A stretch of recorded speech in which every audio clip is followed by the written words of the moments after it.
SSC 2026 board challenge গণহারে নম্বর বৃদ্ধির খবরের আসল সত্যতা। এসএসসি 2026 ফলাফল প্রকাশের পর বোর্ড চ্যালেঞ্জ করলে সবার নম্বর বাড়ছে বা সবাইকে পাশ করিয়ে দেওয়া হচ্ছে। সামাজিক যোগাযোগ মাধ্যমে ছড়ানো এমন দাবি সম্পূর্ণ ভিত্তিহীন।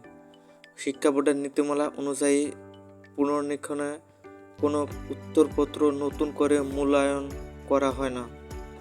এই প্রক্রিয়ায় কেবল খাতা নম্বর যোগের ভুল, কভার পেজে নতুন নম্বর তুলতে বাদ পড়া, ওএমআর স্ক্যানিং ত্রুটি বা কোনো প্রশ্নের উত্তরে নম্বর দিতে ভুলে যাওয়ার মতো কারিগরি বিষয়গুলো পুনরায় যাচাই করা হয়।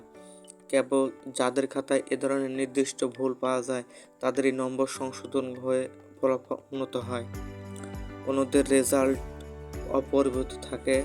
তাই বিভ্রান্তিকর গুজবে কান না দিয়ে শিক্ষা বোর্ডের অফিসিয়াল নোটিশ ও SMS রেজাল্টের ওপর আস্থা রাখাই শ্রেয়।